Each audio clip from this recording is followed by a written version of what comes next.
Investment in the securities market is subject to market risks. This content is for educational purposes only and should not be considered financial advice. Hello everyone, welcome you all at Momentum Mantra once again. So लगातार IPOs आ रहे हैं और IPOs में कई सारे अभी IPOs upcoming inline है और नेक्स्ट 3 आईपीओज भी आ चुके हैं। जो इसमें पहला आईपीओ जो कि ओपन हो रहा है वो इंडो एमआईएम का है। अब आपको कन्फ्यूजन होगा कि अप्लाई करें ना अप्लाई करें, अवॉइड करें, क्या करें बेसिकली। तो मैं आपके लिए वीडियो लेकर के आया हूँ जहाँ पर मैं आपको बताऊंगा detail understanding of the IPO के प्रोज एंड कॉन्स, वो कौन सी चीज़ें जो कि अच्छी है, जो खराब है। फाइनल डिसीजन वेल आपका ही होगा। मैं किसी प्रकार से आपको डिसीजन लेने के लिए बाध्य नहीं कर रहा हूँ। It's all your decision because it's all your money. मैं आपको केवल और केवल इन्फॉर्मेशन दूंगा कि कौन सी अच्छी है, कौन सी खराब है। Final verdict on the IPO कि आईपीओ खराब है या आईपीओ अच्छा है, ये सारा आपको डिसाइड करना होगा before taking any decision on applying और not to applying the IPO. So चलिए शुरू करते हैं।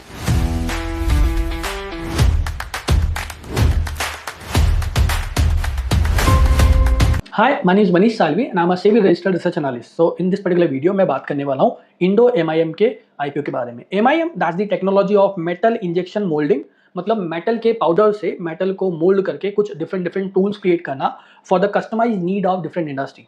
मतलब अलग अलग इंडस्ट्रीज को जिस तरह का मोल्डेड प्रोडक्ट्स रिक्वायर्ड होता है मेटल का, वो ये प्रोवाइड करने का काम करता है। एंड इसी के चलते इनकी इस कंपनी के पास 9000 से ज़्यादा प्रोडक्ट्स हैं जो कि सप्लाई करती है डिफरेंट कंट्रीज में, डिफरेंट कंपनीज को।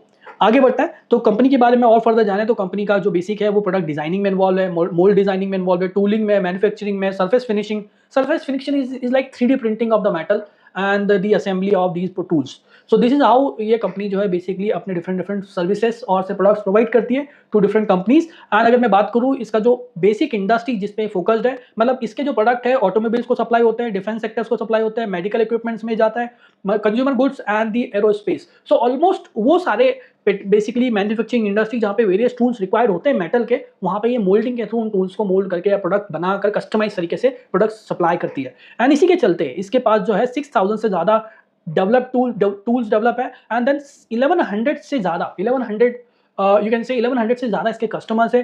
15 कंट्रीज में अपनी मैन्युफैक्चरिंग फैसिलिटीज को रन करती है। India, US, UK, Mexico and China में इसकी मेजर फैक्ट्रीज है। एंड वेल पूरी दुनिया में ग्लोबली एक्सपोर्ट करती है अपना प्रोडक्ट। सो मेजरली ये एक्सपोर्ट ओरिएंटेड कंपनी है। अब थोड़ी स्ट्रेंथ की बात करें तो स्ट्रेंथ में अगर देखें तो MIM that's the metal injected moulding manufacturing में ये ग्लोबल लीडर है।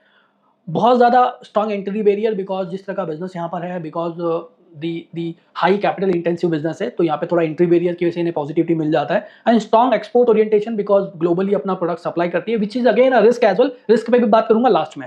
एंड डाइवर्सिफाइड कस्टमर बेस्ड है बिकॉज 9000 टाइप्स के इसके प्रोडक्ट्स हैं, तो 9000 प्रोडक्ट्स की वजह से इसका जो कस्टमर बेस है डाइवर्सिफाई हो जाता है। बट एक रिस्क ये है कि इसका जो मेजर बिजनेस है 30% बिजनेस इसका बेसिकली 80% बिजनेस इसका जो है टॉप 30% कस्टमर से आता है। So which is a kind of risk we can say. और लॉन्ग टर्म ओईएम रिलेशनशिप है वेरियस कंपनीज के साथ, मतलब उन्हें जो सप्लाई करना है, उन्हें मैन्युफैक्चरिंग के थ्रू जो टूल्स प्रोवाइड करना है, उसकी रिलेशनशिप या उसका जो बिजनेस है वो लॉन्ग टर्म्स के लिए सेट है। देन एक्सपीरियंस मैनेजमेंट बिकॉज 1996 से ये कंपनी स्टैब्लिश है, तब से अपना बिजनेस कर रही है। आगे बढ़ते हैं डिटेल्स के बारे में। तो आईपीओ की डिटेल पे चलते हैं। तो आईपीओ बेसिकली कितने का आया है, तो कंपनी कलेक्ट कर रही है 3811 करोड़ रुपीज कलेक्ट करी है, जिसमें से 500 करोड़ रुपीज जो है वो फ्रेश ऑफर है and remaining is the offer for sale. So 87% जो मनी है वो प्रमोटर एग्जिट लेते नजर आ रहे हैं इस पर्टिकुलर आईपीओ के जरिए, विच is quite negative for me. And I can say कि जो इनिशियल स्टेज के जो प्रमोटर्स हैं उनका जो initial weighted average cost of equity shares हैं वो ₹2.70 के आसपास था, राइट। तो ₹2.70 के आसपास जो प्रमोटर का इनिशियल कॉस्ट है वो जाकर सेल हो रहा है 485 पर। So kind of returns that promoters are getting on this OFS is tremendous. And बस मैं ये थोड़ा शेयर करना चाह रहा था आपसे, इसका कोई नेगेटिव पॉजिटिव इंपैक्ट मेरे लिए अभी नजर नहीं आता। ओनली द नेगेटिव इज कि ओएफएस इसमें ज्यादा है। नेक्स्ट आईपीओ का डेट क्या है, आईपीओ का क्लोजिंग डेट क्या है, कितने करोड़ का मार्केट कैप हो जाएगा post IPO. So valuation is 23,981 crore का ये टोटल कंपनी का साइज बनता है after the IPO. Coming to the fund utilisation, तो मैंने कहा कि फंड यूटिलाइजेशन की अगर मैं बात करूं तो ये जो 500 करोड़ रुपीज जो है उसमें से 400 करोड़ रुपीज यहाँ पर डेट रीपेमेंट्स में जा रहा है, मतलब कोई मैन्युफैक्चरिंग फैसिलिटीज के डेवलपमेंट में नहीं जा रहा है, प्योर रीपेमेंट्स में जा रहा है। एंड 100 करोड़ रुपीज जो है वो जनरल कॉर्पोरेट पर्पस से उन्होंने डिफाइन किया है। एंड रिमेनिंग आई कैन से जो आपका 3188 करोड़ के आसपास का जो वैल्यू है वो सीधा ओएफएस के जरिए प्रमोटर एग्जिट ले रहा है। नाउ अब मेरे पास एक स्पेसिफिक फ्रेमवर्क है जिसके जरिए मैं आईपीओ को स्टडी करता हूँ।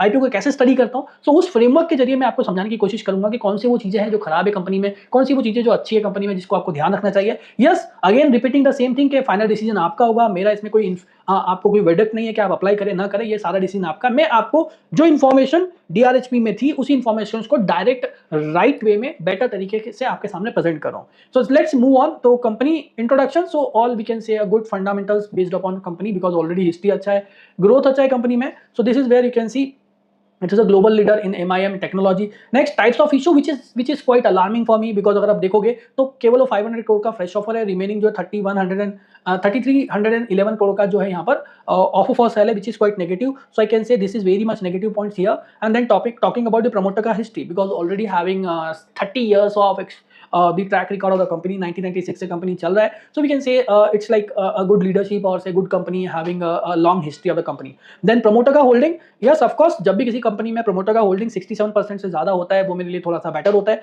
नाउ पोस्ट आईपीओ कंपनी में प्रमोटर का होल्डिंग जो जा रहा है वो 76.65% है and initially pre IPO it's 92.94%, so quite positive.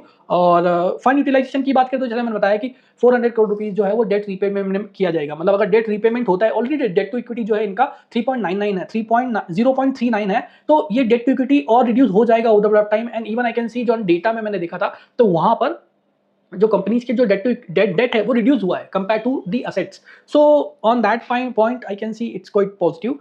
Talking about the retail reservation, so it is 35%। जब भी कोई कंपनी का जो बुक्स है, फाइनेंशियल बुक्स है, उसमें 3 इयर्स के जो डेटा पे अगर देखें तो अगर वहां पर लगातार प्रॉफिट्स होता है कंपनी के नेट प्रॉफिट्स या प्रॉफिट आफ्टर टैक्स में, तो वो कंपनीज रिटेलर्स को 35% का कोटा दे सकती है। So which is here we can see the sales growth. So sales growth मुझे लगता है कि अगर कोई कंपनी की सेल्स ग्रोथ 20% 22% से ज्यादा है तो this is good company for us. So here the sales growth is 28%। Talking about the profit growth, तो 25% का प्रॉफिट ग्रोथ अगर ज्यादा उससे ज्यादा है so it is again good for the company. So here 26% का प्रॉफिट ग्रोथ नजर आता है। EBITDA growth is quite decent, उतना ज्यादा नहीं है। सो 15% के आसपास का इसका एबिटा ग्रोथ नजर आता है। एंड असेट ग्रोथ की मैं बात करूं तो अगेन 18% का असेट ग्रोथ है, which is quite decent again I can say. So this way I can get all these points. And debt growth, तो डेट ग्रोथ जो है एक्चुअल में इसकी असेट ग्रोथ से कम है और आई कैन से कि जो नंबर्स मैंने देखे वहां पर इसमें डेट में डी ग्रोथ नजर आता है। तो डी ग्रोथ मतलब असेट तो बढ़ रही है एंड डेट रिड्यूस हो रही है, एंड उसके साथ अगर 400 करोड़ से डेट जब रीपे होगा तो फर्दर डेट रिड्यूस हो जाएगा, विच is again quite positive for the company. Talking about the next point, so operating profit margin थोड़े रिड्यूस हुए। सो यहाँ पे थोड़ा सा ऑपरेटिंग प्रॉफिट मार्जिन पे थोड़ा प्रेशर नजर आता है बिकॉज प्रीवियस ईयर मैं बात करूं FY25 में इनका 28% के आसपास का ऑपरेटिंग प्रॉफिट मार्जिन था जो कि रिड्यूस होकर 25.54% के आसपास रह गया। ROE is quite healthy, I can से 21% के आसपास का आरओई है। आरओसी 26% के आसपास का है। So this way I can say कि आरओई आरओसी के फ्रंट पर भी कंपनी थोड़ी बेटर नजर आती है।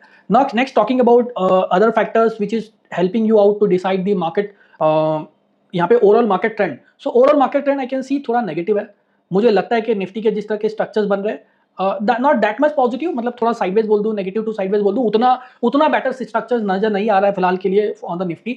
So again on a market view, अगर जब भी किसी कंपनी का आईपीओ आता है और मार्केट खराब होता है तो कंपनीज जनरली अंडर परफॉर्म करती है। सो अंडर परफॉर्मेंस में जब भी हम बात करें तो it is again likely to underperform because of the market. And then talking about the next point is what we can say कि इसका जो सेक्टर ट्रेंड है, सेक्टर तो automobile sectors, consumer goods and the medical equipments and you can see defence, ये कुछ 4-5 ऐसे sectors हैं जो लगातार पॉजिटिव है। आई can C on the defence. तो पहले मैं अगर डिफेंस की बात करूँ तो डिफेंस में अगर आप यहाँ चेक करते हैं तो डिफेंस का अगर सेक्टर पे नजर डालेंगे तो defence is all is making high rise and high low. और इसमें मैंने ना यहाँ पर कुछ अपना एलएमएस के स्ट्रक्चर्स में या मूविंग एवरेज के बेसिस में इंडेक्स की पोजीशनिंग डिसाइड करता हूँ। तो इंडेक्स में यहाँ पर 6 मार्क्स आ रहे हैं। जब भी मार्केट में 6 मार्क्स आएगा किसी इंडेक्स में तो वो मेरे लिए पॉजिटिव है।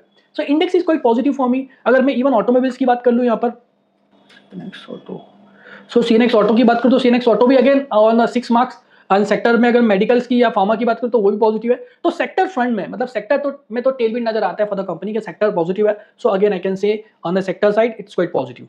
पी रेशियो वैल्यूएशंस पे देखें तो थोड़े हाई है, हालांकि इसका जो कॉम्पिटिटर है, कॉम्पिटिटर मतलब इसका जो इकलौती कंपनी जो इसके अगेंस्ट में है वो 140 के पी पे काम कर रही है। पर ओवरऑल फिर भी देखा जाए तो पी और वैल्यूएशंस के कंपैरिजन में अगर दूसरी अदर बिजनेसेस से भी कंपेयर करें तो थोड़ा पी वैल्यूएशन ज्यादा आता है। प्राइस टू बुक वैल्यू यहाँ पर आप दिख रहा होगा 7 to 8, बट एक्चुअली इसका price to book value after this valuations is going to be 10, जो कि बहुत ज्यादा है। So it is again negative for me. Now talking about debt to equity, so debt to equity कभी किसी company का 1 से कम है तो पॉजिटिव माना जाता है। इवन इस कंपनी का जो डेट टू इक्विटी देखो तो यहाँ पे 0.39 है, which is quite decent as we can see. And risk factor, तो रिस्क फैक्टर क्या है यहाँ पर, तो रिस्क फैक्टर पे अब चलते हैं। तो जब भी किसी कंपनी के आईपीओ को अप्लाई कर रहे हैं तो सारी चीजें पॉजिटिव देखना ही नॉट अलाउड, हमें रिस्क को भी ध्यान में रखना होता है। तो risk you can see IPO में जो स्ट्रक्चर्स नजर आया है यहाँ पर पूरा का पूरा 87% का जो है ओएफएस है, मतलब प्रमोटर एग्जिट लेता नजर आ रहा है। किसी भी कंपनी में अगर प्रमोटर एग्जिट लेता है तो वो मेरे लिए उतना बेटर अंडरस्टैंडिंग या बेटर कंपनी नहीं होती है। नेक्स्ट मैं बात करूँ वैल्यूएशन रिस्क, बिकॉज इसका पी रेशो एंड इसका price to book value ratio थोड़ा मुझे हाई नजर आता है। So this is a high risk of that valuation, talking about the limited growth on the capital allocations. So somewhere अगर आप इससे बेटर होता कि लाइक ओएफएस के बजाय यहाँ पर ये पैसे को अपने डेट को कंप्लीटली रीपेमेंट में यूज करते या फिर किसी प्रकार का कैपिटलाइजेशन करते कैपेक्स करते इस फंड से, तो वो और ज्यादा बेटर होता। देन कंटीजेंट लायबिलिटी है इनके ऊपर 227 का कंटीजेंट लायबिलिटीज है जो कि आने वाले समय में इनको पे करना होगा। So this is where you can see. And then working capitals की बात करें तो वर्किंग कैपिटल्स में इनके रिसीवेबल्स लगातार बहुत हायर लेवल्स पर है, मतलब जो रिसीवेबल्स है जिसको बिजनेस दिया है उससे पैसा आना था, मतलब जिससे माल प्रोड्यूस करके सप्लाई किया उससे पैसा आना है, वो रिसीवेबल्स थोड़े से पाइल्ड अप है यहाँ पर। एंड एक्सपोर्ट डिपेंडेंसी है, मतलब करेंसी फ्लक्चुएशन इन्हें बहुत ज्यादा इंपैक्ट करेगा, विच इज अगेन बिकॉज पूरा पैसा रुपी के टर्म्स में नहीं डॉलर्स के टर्म्स में आता है, तो करेंसी फ्लक्चुएशन एक रिस्क बनता है for this company. And industrial risk क्या है, तो बेसिकली एक्चुअल में इंडस्ट्रियल रिस्क तो थोड़ा डाइवर्सिफाइड है, बट अगर मैं बात करूँ कंपनी का concentration towards certain individual companies like 30% companies से इसका 87% बिजनेस आता है, which is a concentration risk यहाँ पर दिखता है। एंड देन मार्जिन प्रेशर, तो आपने देखा कि 28% के आसपास के मार्जिन थे जो कि रिड्यूस होकर 25% के आसपास आ चुके हैं। सो दिस वे एक मार्जिन प्रेशर की वजह से भी यहाँ पर रिस्क है। तो ये सारे रिस्क फैक्टर यहाँ पे इन रिस्क फैक्टर्स को ध्यान में रखते हुए ही आप कोई डिसीजन लीजिएगा। एंड अब मैं फाइनल ऑब्जर्वेशन से पहले थोड़ा सा इसके पॉजिटिव और नेगेटिव पॉइंट्स को हाईलाइट कर देते हैं।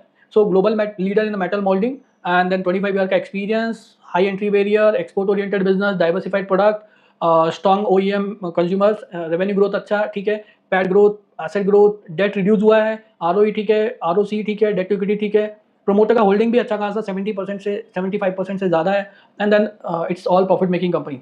और थोड़ा नेगेटिव रेड फ्लैग की बात करें तो OFS 87%, IPO it's pure offer for sale, negative overall market because भी बाजार में थोड़ी सी नेगेटिविटी है, तो आईपीओ की परफॉर्मेंस में वो इंपैक्ट आ सकता है। एबिडा मार्जिन इनके उतनी ग्रोथ नहीं, एबिडा में उतनी ग्रोथ नजर नहीं आती, ऑलमोस्ट 15% के आसपास का ग्रोथ है। ऑपरेटिंग प्रॉफिट मार्जिन इनका डिक्लाइन हुआ है, पी रेशो ज्यादा है, P price to book valuation का ज्यादा है। So this is how we can see कि this is my final understanding of the IPO. And ये वो सारी चीजें जो कि आपको देखना चाहिए before applying the IPO. And again I would say this information is for the education purpose, it's not an kind of recommendation और बाइंग और सेलिंग और applying the recommendation, but yes education तो जरूरी है ना किसी भी फाइनल डिसीजन तक पहुंचने के लिए। तो आप अपना डिसीजन लीजिए, आपको जो करना है करिए, बट जो इन्फॉर्मेशन आपको चाहिए थी before understanding the company, before applying the IPO, वो इन्फॉर्मेशन मैंने आपको बहुत शॉर्ट आउट वे में आपको दी है। और ये सामने जो आपका डैशबोर्ड नजर आ रहा है ये मैंने एआई के जरिए जनरेट किया है। मेरा कुछ स्ट्रक्चर्ड वे है मेरा आईपीओ को स्टडी करने का, उस स्ट्रक्चर्ड वे को मैंने एआई को समझाया and that has given me this particular dashboard and through which I can C the things in single aspects. और एक सिंगल क्लिक पर मैं नेक्स्ट आईपीओ को यहाँ पे लोड कर सकता हूँ, मतलब जो नेक्स्ट आईपीओ आएगा मैं तुरंत यहाँ पे इसी डैशबोर्ड में डाल के उसको स्टडी कर सकता हूँ। तो अगर आपको भी इस तरह का डैशबोर्ड बनाना या अंडरस्टैंडिंग चाहिए कि किस तरह से आप एआई को यूज करके रिसर्च ड्रिवन अपना डिसीजन मेकिंग कर सकते हैं, so just subscribe our channel and also just contact us on our Android application. वहाँ से आप डाउनलोड करेंगे तो आपको मैं सिखा सकता हूँ सारी चीज़ें रिसर्च करना। एंड अगर आपको सीखने का इंटरेस्ट है तो जरूर एंड्रॉइड एप्लीकेशन को डाउनलोड करिएगा, उसके लिंक आपको डिस्क्रिप्शन बॉक्स में मिल जाएगा। और इस पूरी आईपीओ की जो डिटेलिंग मैंने आपके साथ शेयर की है वो यहाँ पर आपको पीडीएफ फॉर्मेट में आपको डिटेल पीडीएफ की फाइल जो है अगेन डिस्क्रिप्शन बॉक्स में यहाँ पे मिल जाएगी। So go and check it out this particular file on the description. Thank you very much for watching this video. और अब थोड़ा भी कुछ वैल्यू ऐड हुआ है तो चैनल को सब्सक्राइब करके अपने फ्रेंड के साथ शेयर कर दीजिए और बेल आइकन को जरूर प्रेस करिए ताकि आपको इसी तरह की अपडेट्स नेक्स्ट टाइम में तुरंत मिल जाएगी। Thank you.